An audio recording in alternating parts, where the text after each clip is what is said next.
about the Middle East? I mean, this is on Mm, top of mind for many people. So what are your mm. views about that?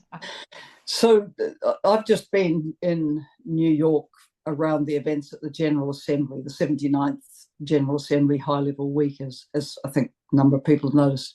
Hmm. And I spent 9 days there, still recovering from exhaustion, actually, because you go from breakfast to dinners. One of the very first thing I did when I got there was, on behalf of the elders, address the UN Security Council. The elders is called in to brief, partly because the organisation is held in respect, and also because it will tell truth to power. Yes. It will remind member states what their obligations are. And the statement I made was based on years of focus by the elders on the Israel-Palestinian issues. And the substance of the statement was, would the Security Council and member states of the UN, of the General Assembly, actually uphold the resolutions of the Security Council and uphold the international judicial and legal processes, which have come under attack for doing their job. Yes. So I specifically referred to the resolution which was passed in December 2016, which the Security Council deemed the settlements to be illegal in the occupied Palestinian territories, now reinforced, of course, by the International Court of Justice advisory opinion deeming the occupation as a whole to be illegal. I also referred to the resolution of June this year, where the Security Council did call for a full, immediate and complete ceasefire. Neither of these resolutions, of course, upheld.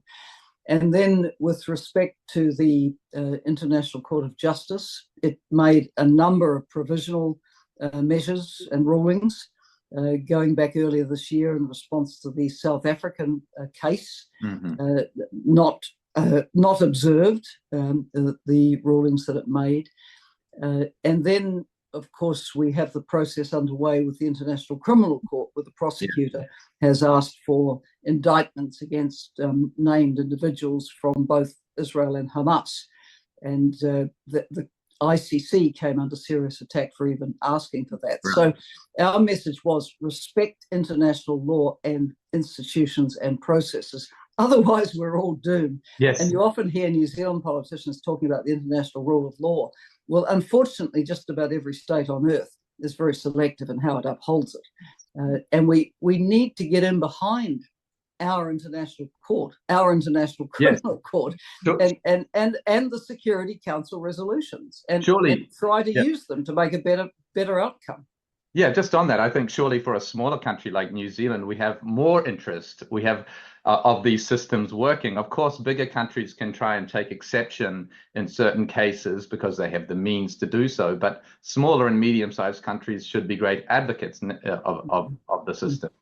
I listened to that speech, and one thing you said also was talking about the conflict management approach that currently has been used up to date and how that's failed. Can you just sort of, in broad strokes, talk about that approach and what would be a better approach? You talked about a conflict management approach, that term specifically. Yeah.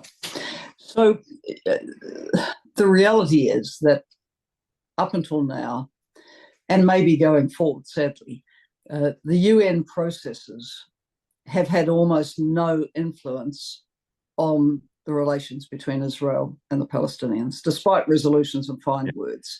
The UN has been pushed aside from any attempt at a peace process. It's come from others. Occasionally the US gets busy, but for the most part, I think it's been inclined to stand back and let things rumble on. And then you get a terrible crisis. I mean, how many Gaza wars have there been? This being the most devastating by far, where people say the key issue has to be addressed. And that is that the Palestinians need statehood.